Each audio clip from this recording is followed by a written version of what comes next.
Hello, welcome to our quantitative reasoning series. This is section I, right?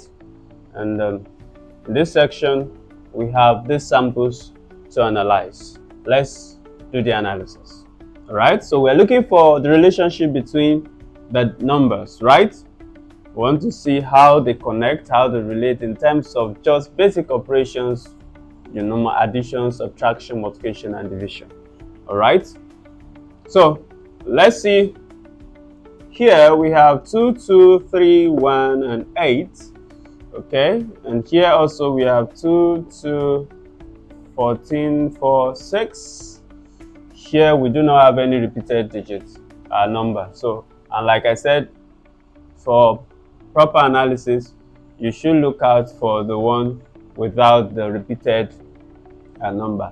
With that, you can easily do your analysis, okay, without mixing up the numbers.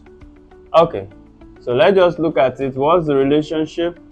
The 8 at the center seems to be like a general the answer to everything because it's the biggest number here.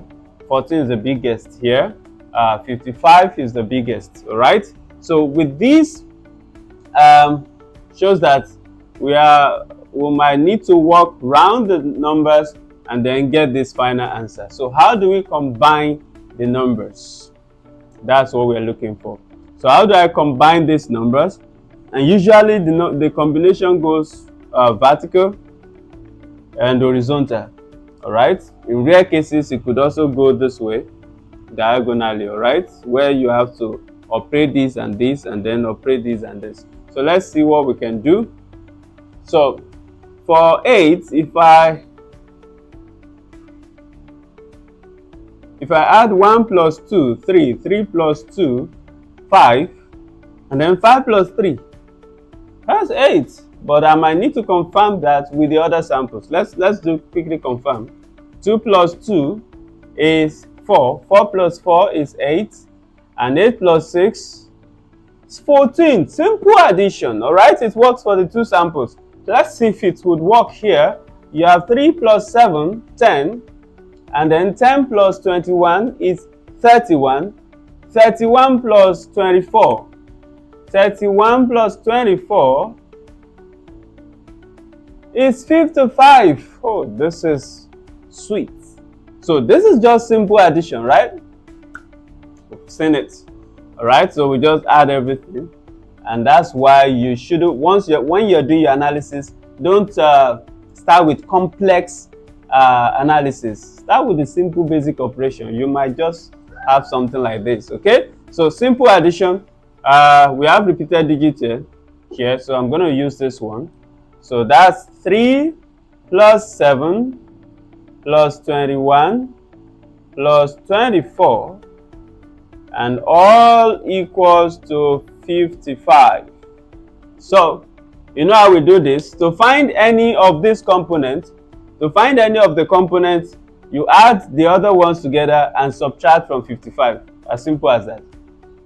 All right, add the other ones together, subtract from 55, you get 1. So if I'm looking for 3 now, I have to do 55 minus 7 plus 21 plus 24.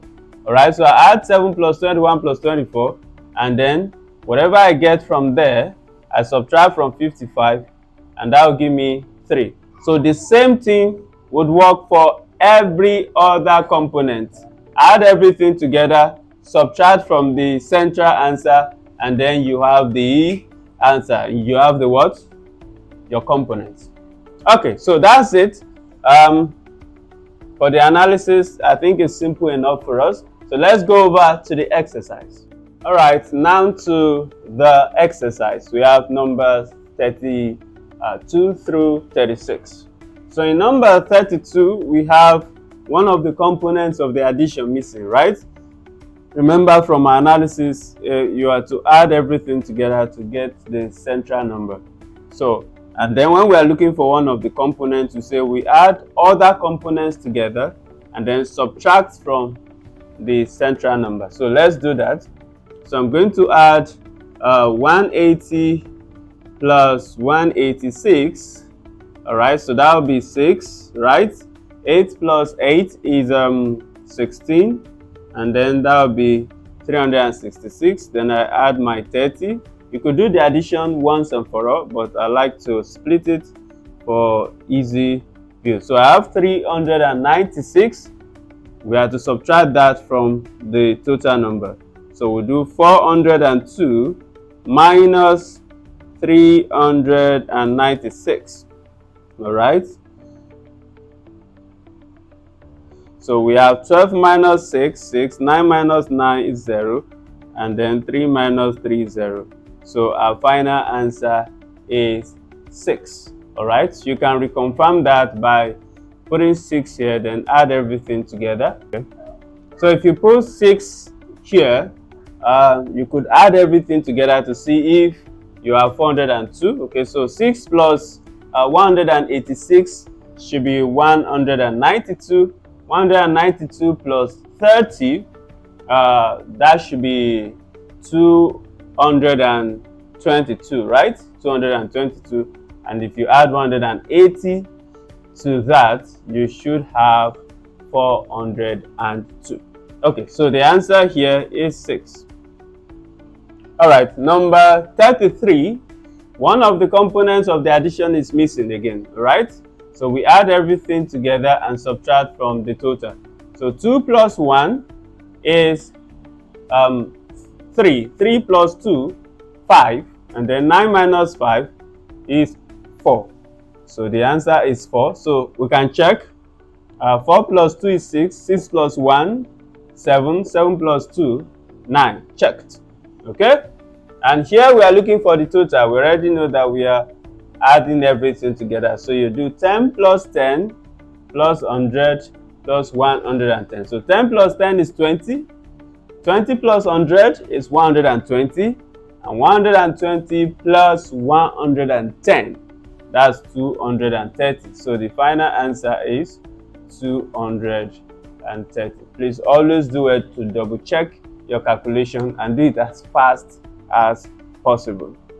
So you have questions number 35 and 36 for your special quantitative business skill. So let me see how you're going to solve this, and let's have the answer in the comments. Thank you. Bye.